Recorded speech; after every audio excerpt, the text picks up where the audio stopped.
स्वागत है दोस्तों आप सभी का हिंदी साहित्य नेट जेआरएफ प्रिपरेशन जो भी चल रही है साहित्य श्रृंखला, इसमें रिवीजन हम कर रहे हैं महत्वपूर्ण बिंदुओं का। तो इसमें बिना विलंब किए हम चीज़ों को देखते हैं। देखिए, ये जो सीरीज़ है आज की, यह निर्गुण भक्ति धारा पे आधारित है और इसमें हम निर्गुण धारा की जो भी महत्वपूर्ण बिंदु हैं उन पर बातें करेंगे। तो जो भी जिनसे प्रश्न बनते हैं नेट जेआरएफ में निर्गुण भक्ति धारा से, उन सभी तथ्यों को देखेंगे और हो सके तो आप इन तथ्यों को याद कर लीजिए। देखिए, जो पहला तथ्य है वह है मलुकदास के बारे में। इनका जो जन्म है 1574 ईस्वी में माना जाता है। जन्म स्थान इनका इलाहाबाद है, इलाहाबाद के कड़ा में माना जाता है। इनके गुरु का नाम पुरुषोत्तम है। वहीं एक अन्य मत के अनुसार उनके गुरु का नाम कील भी बताया जाता है। वहीं देखिए, इनकी जो रचनाएं हैं ज्ञान बोध, रतन खान, ज्ञान परोक्षी, भक्ति विवेक, भक्त, बच्छावली, ध्रुव चरित्र और ब्रजलीला, सुख सागर, बारह खड़ी। तो इनकी ये जो तीन रचनाएं आप देख रहे हैं, ब्रजलीला, सुख सागर, बारह खड़ी और रामावतार लीला, यह पूछी जाती है कि किनकी रचना है, तो ये मलुकदास की रचना है और निर्गुण धारा के ये कवि हैं, तो ये हमें पता होना चाहिए। वहीं देखिए, कबीरदास से तो प्रश्न बनना अनिवार्य ही है, तो कबीरदास को हम बिल्कुल अच्छे से देखते हैं। कबीरदास जो इनका जन्म है 1398 से 1518 ईस्वी माना जाता है। इनके गुरु का नाम जैसा कि आप जानते ही होंगे रामानंद है। इनसे कबीर ने राम नाम ग्रहण किया था। जो रामानंद थे इनसे कबीर ने क्या राम नाम ग्रहण किया था। वहीं ये सिकंदर लोदी के समकालीन थे। कबीर की वाणी का संग्रहण उनके शिष्य धर्मदास ने बीजक 1464 ईस्वी में किया। बीजक के तीन भाग है, रमैनी, सबद और शाखी। भाषा इनकी है सदुक्खड़ी, पंचमेल, खिचड़ी। वहीं देखिए, हजारी प्रसाद द्विवेदी ने इन्हें वाणी का डिक्टेटर कहा है। वहीं देखिए, नरहरि दास प्रसिद्ध भक्ति परंपरा के ब्रजभाषी कवि। प्रमुख रचनाएं नरहरि दास की रुक्मणी मंगल, छप्पै नीति और कवित्त संग्रह। देखिए, जो रुक्मणी मंगल है यह भी पूछा जाता है कि किसकी रचना है, तो नरहरि दास की रचना है और ये भी निर्गुण धारा के कवि हैं, तो ये आपको याद होना चाहिए। छप्पै नीति और कवित्त संग्रह भी इन्हीं की रचनाएं हैं। वहीं देखिए, रैदास जिनका जन्म जो है 1388 ईस्वी से 1518 ईस्वी माना जाता है। जन्म स्थान इनका काशी है। इनके गुरु का नाम रामानंद है। जो गुरु कबीर के हैं वही गुरु इनके भी हैं, रामानंद। और जो इनके शिष्य हैं धन्ना व मीरा। जैसा कि आपको पता है रैदास को रविदास भी कहते हैं, तो इनके जो शिष्य हैं धन्ना और मीरा। उन्होंने भक्ति परक काव्य की रचना की। भक्तिकाल की संत काव्य धारा के महत्वपूर्ण कवि रहे हैं। इनके 40 पद गुरु ग्रंथ साहिब में संकलित है। जो गुरु ग्रंथ साहिब है सिखों का जो सबसे ज़्यादा प्रमुख ग्रंथ है, उसके अंतर्गत इनके 40 पद संकलित है। और जो रैदास है वह नीची जाति के माने जाते हैं, तो आप इसको मतलब इन बिंदुओं को ध्यान में रखिएगा। वहीं देखिए, गुरु गोविंद सिंह का जन्म बिहार की राजधानी पटना में हुआ। देखिए, गुरु गोविंद सिंह के बारे में पूछा जाता है कि गुरु गोविंद सिंह जो हैं वह कौन है, क्या है, और जो इनकी संत परंपरा है उसमें कितने वो आते हैं, तो ये सब पूछा जाता है। गुरुओं टोटल 10 गुरु आते हैं, तो 10 गुरुओं के बारे में पूछा जाता है। तो एक बार हो सके तो आप सारे गुरुओं के बारे में देख लेना। गुरु गोविंद सिंह जी का जन्म बिहार की राजधानी पटना में हुआ सन 1666 ईस्वी में। पटना में ही माता गुजरी देवी ने उन्हें गुरुमुखी सिखाई। गुरुमुखी क्या है, जिसमें पंजाबी लिखी जाती है, वह लिपि है गुरुमुखी लिपि। जैसे कि हिंदी को देवनागरी लिपि में लिखा जाता है, तो पंजाबी लिखने के लिए हमें गुरुमुखी लिपि की आवश्यकता पड़ती है। वे सिखों के 10वें और अंतिम गुरु थे। 10वें गुरु हैं और अंतिम गुरु गुरु गोविंद सिंह ही माने जाते हैं। उनका मूल नाम गोविंद राय था। 1699 ईस्वी में आनंदपुर के केशवगढ़ नामक स्थान पर दयाराम, धर्मदास, मुहम्मचंद, साहिबचंद, हिम्मत इन 5 सिखों को मृत्युंजयी बनाकर सिंह बनाया और गोविंद राय से गोविंद सिंह बने। तो इनको कैसे सिख बनाया गया, इसकी बात बताई गई है इसमें।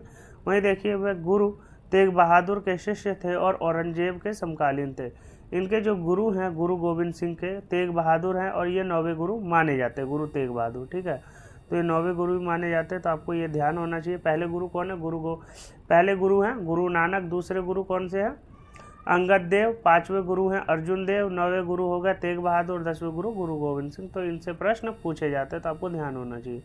वहीं देखिए गुरु गोविंद सिंह की प्रमुख कृतियां हैं जापू साहिब,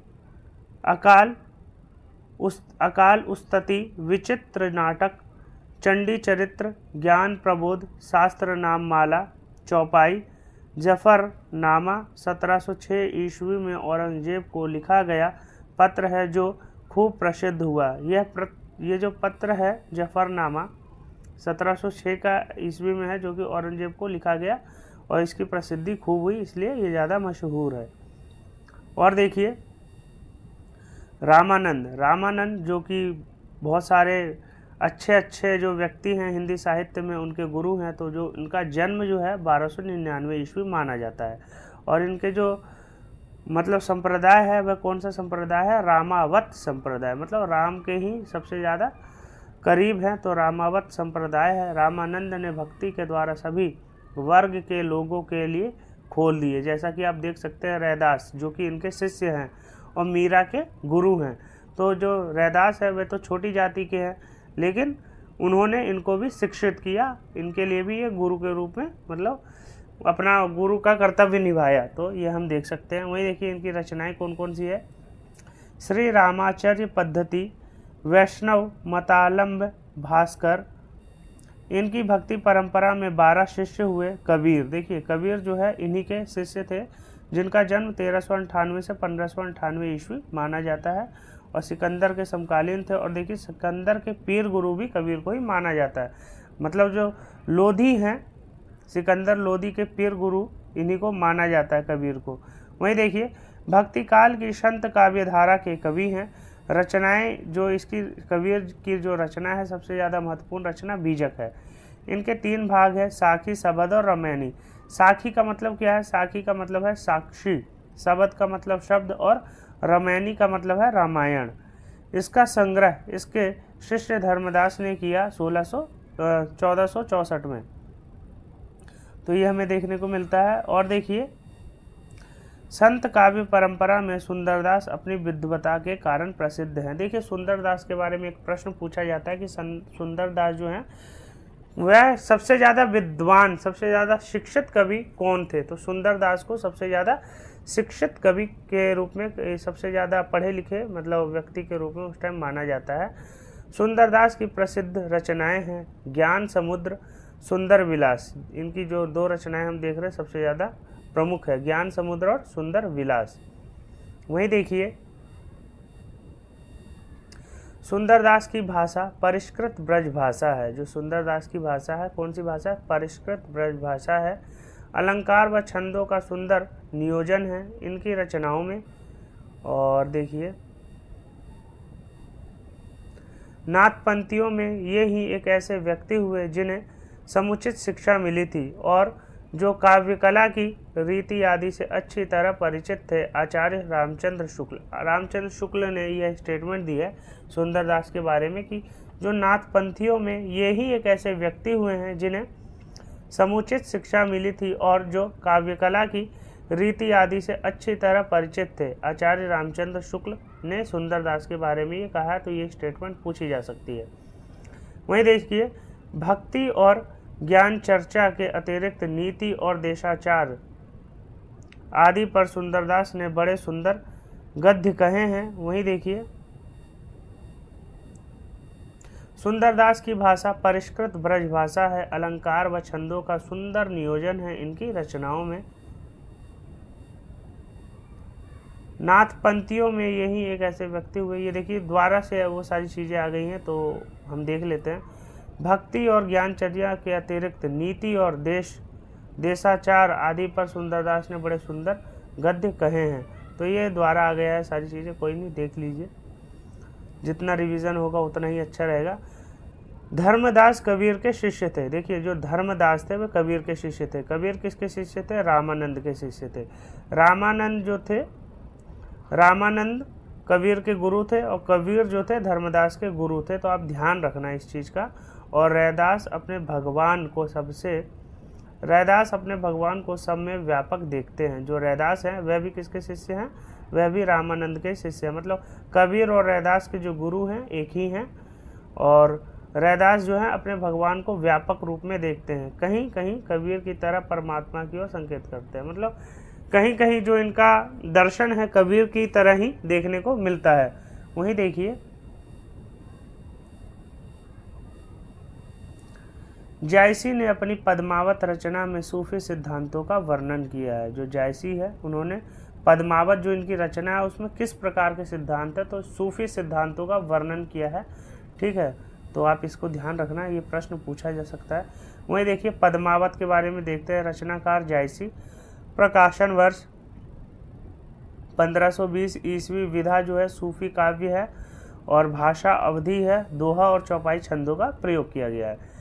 विषय इसमें 57 खंड है। तो ये देखिए खंड आप ध्यान रखिएगा, पूछा जा सकता है कि पद्मावत में कितने खंड है? 57 खंड है। जिस प्रकार से पृथ्वीराज रासों में 69 समय सर्ग है, इसमें 57 खंड है। वहीं देखिए उत्प्रेक्षा अलंकार की प्रधानता है, उत्प्रेक्षा अलंकार की प्रधानता है। इसमें रत्नसेन, पद्मावती और नागमती की प्रेम कहानी वर्णित है।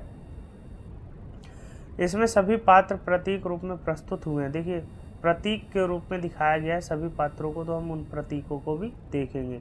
जायसी के बारे में थोड़ा देख लेते हैं। देखिए जायसी का जो जन्म है 1446 से 1542 ईस्वी माना जाता है। पूरा नाम इनका जो है मलिक मोहम्मद जायसी।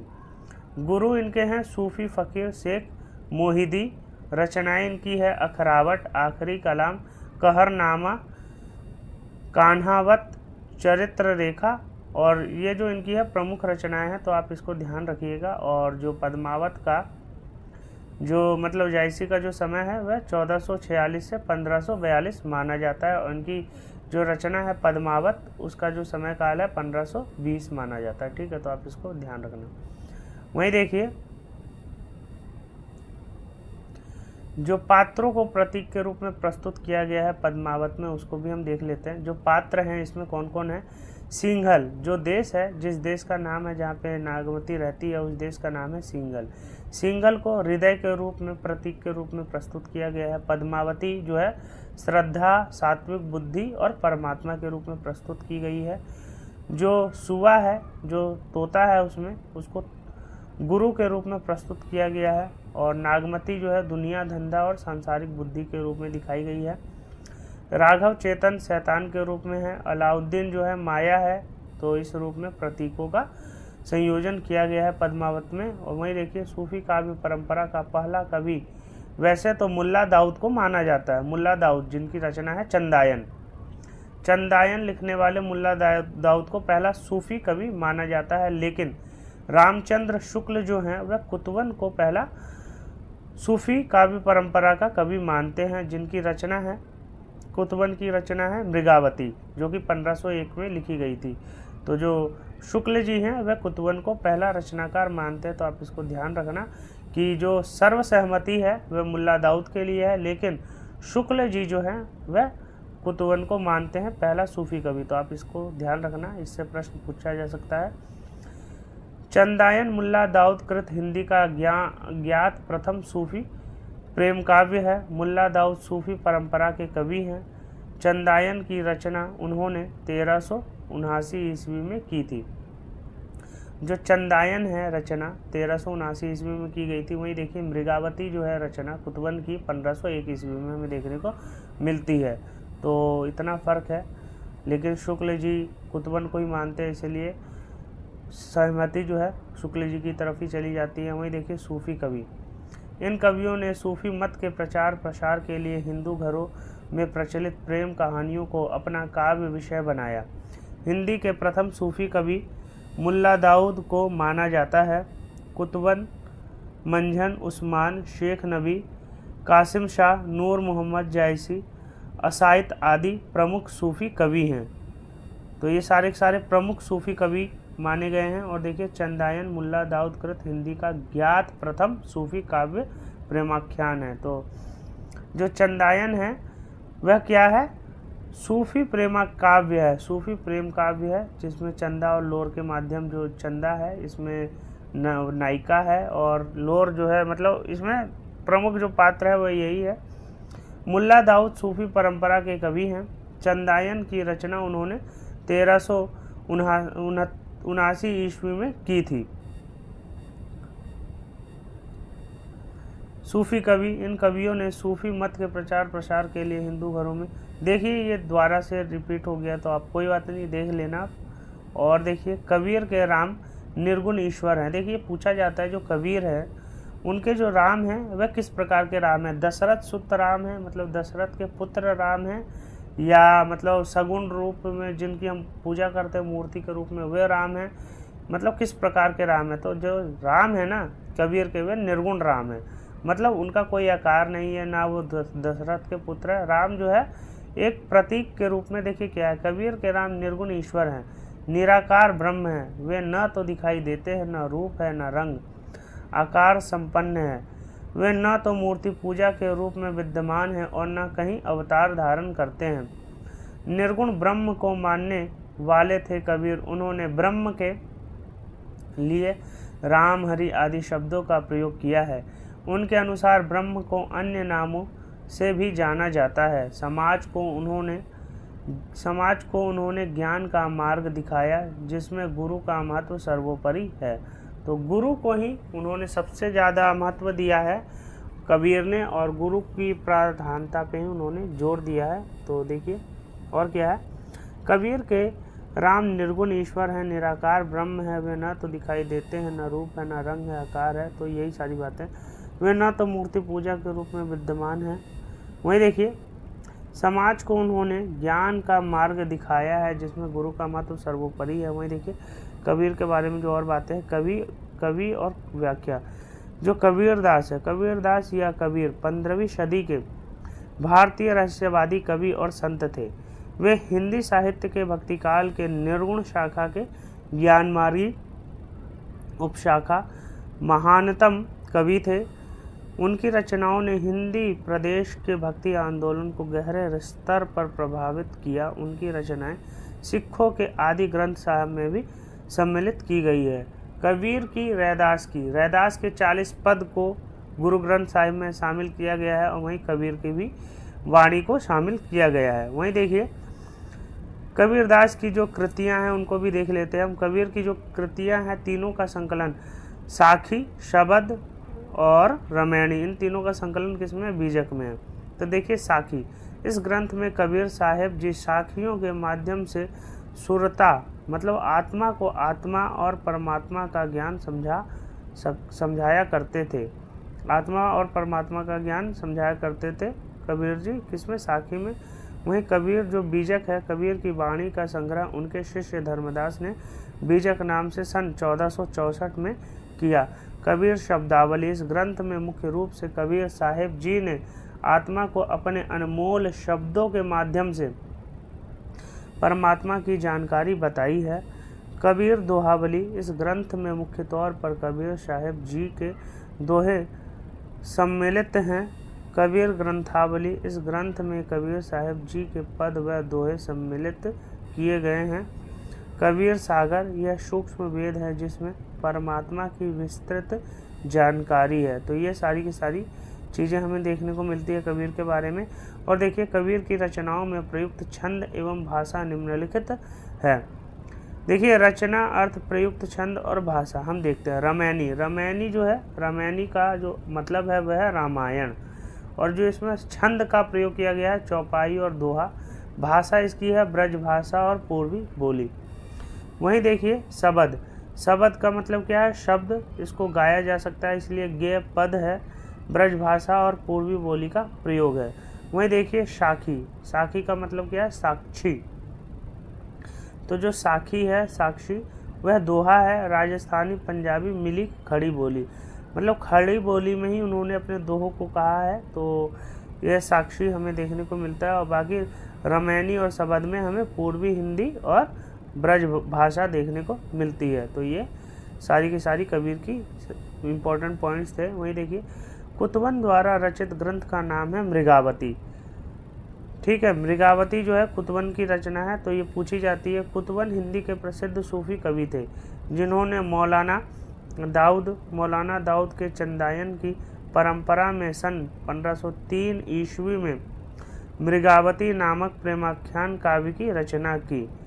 जो मुल्ला दाऊद की रचना है चंदायन, उसी की परंपरा में इन्होंने कुतुबन ने 1503 ईस्वी में मृगावती की रचना की और यह भी प्रेमाख्यान है। और देखिए, मृगावती किसी पूर्व प्रचलित कथा के आधार पर लिखा गया है। जो मृगावती की कहानी है वह पहले कोई प्रेम कथा थी, उसी के ऊपर आधार बनाकर लिखी गई है। तो आप ये देख सकते हैं, मधुमालती जो है मंझन की रचना है। हंस जवाहिर जो है कासिम शाह की रचना है। चंदायन जो है मुल्ला दाऊद की रचना है। तो ये सारे के सारे हमें महत्वपूर्ण तथ्य देखने को मिलते हैं। वहीं देखिए, मधुमालती मलिक मंझन, मधुमालती जो है मलिक मंझन, मंझन का पूरा नाम क्या है? मलिक मंझन। इनकी रचना है। चंद्रावली सदल मिश्र की रचना है। मृगावती जैसा कि अभी आपने ऊपर देखा कुतुबन की रचना है। तो ये सारे के सारे महत्वपूर्ण पॉइंट्स हैं जो कि निर्गुण काव्य धारा से पूछे जा सकते हैं, इसलिए मैं ये सीरीज लेके आया और इसमें रिवीजन पर्पस से मैं सारे महत्वपूर्ण बिंदुओं को आपके सामने प्रस्तुत किया। तो आप लोगों को कैसा लगा कमेंट करके बताइएगा, और आपको किस टॉपिक के ऊपर पर्टिकुलर जो भी यूनिट है उसके ऊपर चाहिए आप कमेंट करके बता सकते हैं। तो मैं उस यूनिट के ऊपर लाऊंगा और जो भी महत्वपूर्ण पॉइंट्स हैं उनको आपके सामने प्रस्तुत करूंगा, ताकि रिवीजन हमारा एंड टाइम पे अच्छा हो सके। अगर हम रिवीजन कर के भी कोशिश करें तो भी हम JRF ना सही लेकिन नेट पे हम क्वालिफाई कर ही सकते हैं। तो मुझे आशा है आप लोगों को अच्छा लगा होगा, चीज़ें आप लोगों ने समझी होगी। तो आज के लिए इतना ही, धन्यवाद। फिर मिलते हैं अगली श्रृंखला में, तब तक के लिए धन्यवाद। और आपको जिस भी टॉपिक पे चाहिए होगा आप कमेंट कर देना, मैं उसी टॉपिक पे बनाऊंगा।